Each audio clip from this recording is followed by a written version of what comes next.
I want to kind of get into the Q&A side of things a little bit, and I really want to address a big one that a lot of people have complained about, and that's fatigue. Fatigue is a huge one that virtually everybody I meet with fibromyalgia deals with. Another big one that I want to bring up a little bit today too is feeling cold or temperature irregularity issues. Like sometimes you feel hot, sometimes you feel cold, sometimes it seems like it's 90 degrees out and you still want to have a sweater on because you're just freezing cold all the time. So let's delve into those just a little bit here now. I'm going to get into these the primary causes of the fatigue, but I'm also going to get into there's a really big cause that often gets overlooked. But first, let's look at some of the other common causes. Okay, so I've addressed some of these, started to address some of these already. Stage one, we're addressing things like immunity, exposure to mold, any pathogens in the body. When your body's fighting something, anytime your body is fighting something, that's where your energy is going to go. When there is some kind of pathogen or something in the body that's not supposed to be there, your body will start to say, okay, I'm fighting for my life. That's where my energy is going to go. So that is one of the big causes. In stage two, we talked about gut dysbiosis, or basically fermentation that occurs inside the gut. Now, without proper digestion, we can't properly produce energy. Plus, if our digestion, if we're absorbing improperly digested food particles, then these will alert our immune system. And again, now our energy is going to that, dealing with our immune system, dealing with these food particles that are not supposed to be in our bloodstream like that. And also it goes to getting rid of waste materials, which can be a huge issue. So stage three, I started talking about, remember we started talking about stress a bit. Now, fatigue here is a big one, and it's an obvious one, right? So fatigue here can come because our energy, the way our body makes up energy, becomes stagnant. And this often takes the form of emotional stagnancy. That means things like stress, irritability, frustration, depression, anxiety, that kind of thing. And it also causes these cellular gases, things like nitric oxide, to get stuck in pockets. And when they're like that, it means that our body can't utilize it for energy. Plus, it also creates inflammation and tension in the muscles. Remember, I talked about burning pain. So this is another cause of fatigue, but also will cause burning pain, cause muscular tension. And it's also a major player in poor sleep and insomnia, which will, of course, worsen your fatigue. And then if you're more fatigued, you get more stressed, which can worsen your insomnia even more. It becomes this horrible, vicious cycle, right?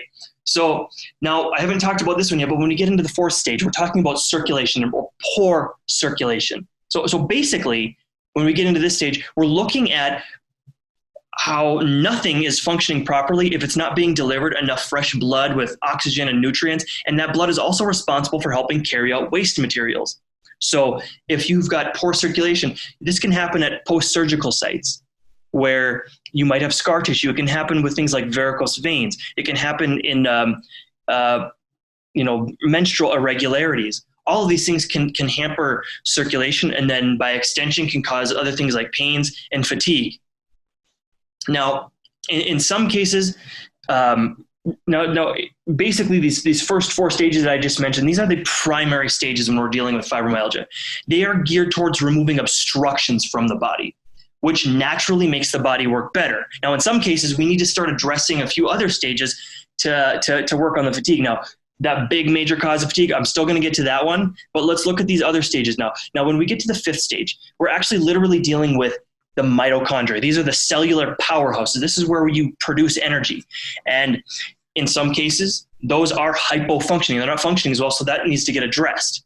Now, in the sixth stage, we're dealing with actual anemias. Now, again, these anemias could be real or they could be caused by some obstruction. That's why it's so important that we deal with these first four stages first, because most of the time when we deal with those, then these other stages, things get better. The anemias, whatever, this lack of ability to produce any energy gets better on its own.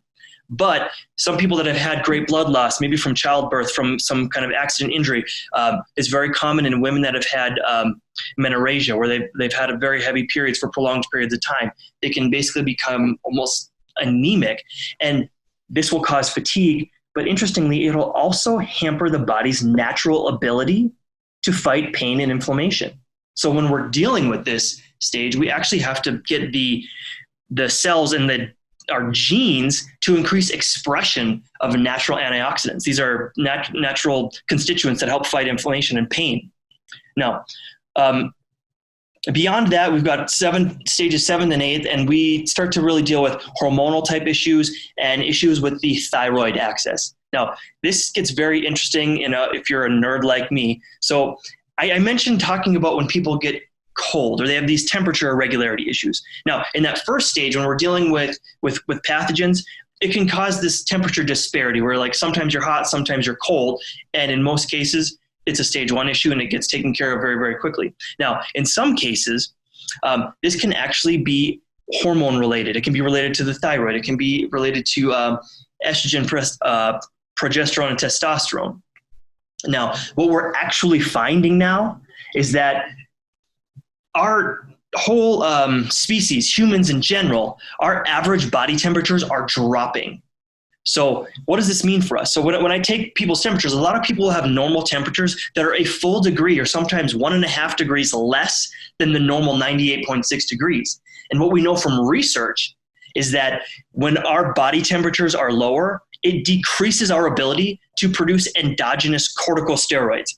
Now, in layman's terms, that means that our body, when your body temperature is low like that habitually, is always low, your body isn't producing its own steroid hormones, which your body uses to fight pain and inflammation.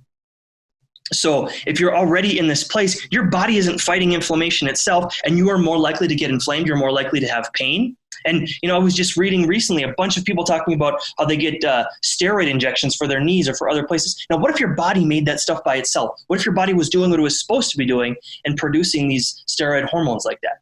So in these first 4 stages, we've been clearing obstruction. In the last 4, we're actually strengthening the body's ability to fight pain and inflammation by itself. This is truly how we acquire true health and eliminate pain and fatigue in the long term, by making the body itself stronger and able to function more properly. Okay, now I also mentioned that there's another major cause of fatigue that gets often overlooked. Can you guess what it is? It's medications. Now, if you read the side effects on virtually all medications out there, especially the ones for dealing with fibromyalgia, it says that fatigue and drowsiness are common side effects.